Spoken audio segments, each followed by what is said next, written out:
Welcome to మన 9 TV. బాత్రూంలో విద్యార్థినుల దృశ్యాల చిత్రీకరణ. సీఎంఆర్ కళాశాల వసతి గృహంలో అర్ధరాత్రి దాటినా కొనసాగిన ఆందోళన. మేడ్చల్లోని కండ్లకోయ సీఎంఆర్ ఐటీ మహిళా వసతి గృహంలోని బాత్రూంలో దృశ్యాలను చిత్రీకరించారని బుధవారం విద్యార్థినులు ధర్నాకు దిగారు. వారికి విద్యార్థి సంఘాలు బాసటగా నిలిచాయి. నిందితులపై చర్యలు తీసుకుంటామని కళాశాల యాజమాన్యం హామీ ఇచ్చేదాకా ఆందోళన విరమించేది లేదన్నారు.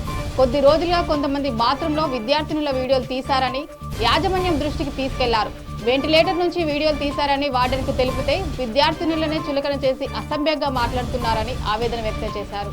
ధర్నా చేపట్టిన ఎలాంటి భరోసా ఇవ్వలేదని పేర్కొంటూ విద్యార్థినులు అర్ధరాత్రి దాటిన ఆందోళన కొనసాగిస్తున్నారు.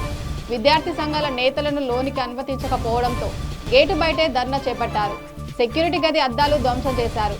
పోలీసుల వసతి గృహం నిర్వాహకులతో మాట్లాడి అందులో పనిచేసే సిబ్బందికి చెందిన 12 మొబైల్ ఫోన్లు 5 వ్యక్తులను అదుపులోకి తీసుకొని విచారిస్తున్నారు. వీడియోలు సామాజిక మాధ్యమాల్లో వస్తే ఎమ్మెల్యే మల్లారెడ్డి బాధ్యత వహించాలని విద్యార్థి సంఘాల నాయకులు హెచ్చరించారు. రైతులకు కేంద్రం శుభవార్త. పంటల బీమా పథకాలకు కేటాయింపుల పెంపు.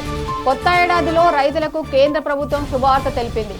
పంటల బీమా పథకాలైన ప్రధానమంత్రి ఫసల్ బీమా యోజన, పునర్వ్యవస్థీకరించిన వాతావరణ ఆధారిత పంటల బీమా పథకాలను 2025 నుంచి 2026 వరకు కొనసాగించడంతో పాటు వాటి కేటాయింపులను పెంచాలని నిర్ణయించింది. ఈ 2 పథకాలను కొనసాగించే ప్రతిపాదనకు బుధవారం ప్రధాని మోదీ నేతృత్వంలో సమావేశమైన కేంద్ర మంత్రివర్గ ఆమోద ముద్ర వేసింది.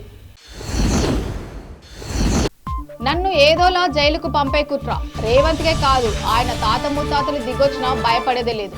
తనను ఏదో ఒక రకంగా జైలుకు పంపాలని కాంగ్రెస్ ప్రభుత్వం చూస్తుందని, ఇప్పటికే తనపై కేసులు నమోదు చేసేందుకు 6 సార్లు ప్రయత్నించిందని బీఆర్ఎస్ వర్కింగ్ ప్రెసిడెంట్ కేటీఆర్ అన్నారు. రేవంత్ రెడ్డికే కాదు, ఆయన తాత ముత్తాతలు దిగొచ్చినా కూడా భయపడేది లేదని వ్యాఖ్యానించారు. నూతన సంవత్సరాన్ని పురస్కరించుకొని బుధవారం తెలంగాణ భవన్లో వివిధ జిల్లాల నుంచి వచ్చిన పార్టీ నాయకులు, కార్యకర్తలతో కేటీఆర్ ముచ్చటించారు. అనంతరం మీడియాతో ఇష్టాగోష్ఠిగా మాట్లాడారు.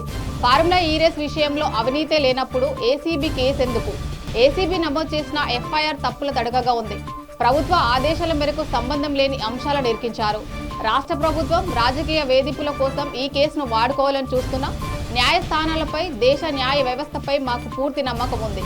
ఫార్ములా ఈ రేస్ కావాలని నేను వద్దని రేవంత్ తీసుకున్న నిర్ణయాలపై కేబినెట్లో చర్చ జరగలేదు. నాపై కేసు పెడితే రేవంత్ పై కూడా కేసు పెట్టాలి.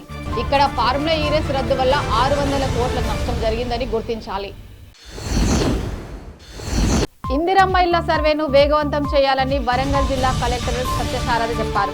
బుధవారం సంగం మండలంలోని పల్నాజ్గూడలో నిర్వహిస్తున్న ఇందిరమ్మ ఇళ్ల సర్వేను ఆమె ఆకస్మికంగా పరిశీలించారు.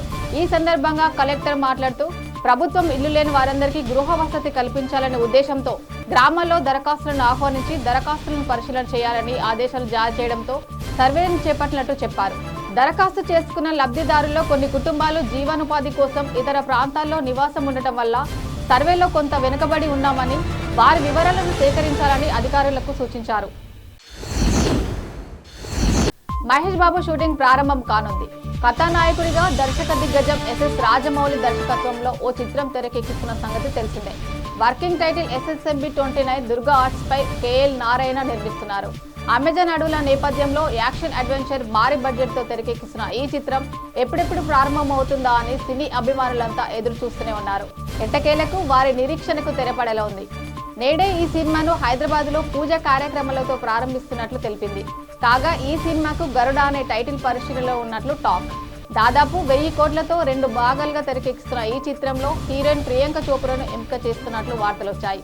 మొదటి భాగాన్ని 2027లో, రెండవ భాగాన్ని 2029లో విడుదల చేయడానికి చిత్ర బృందం సన్నాహాలు చేస్తోంది.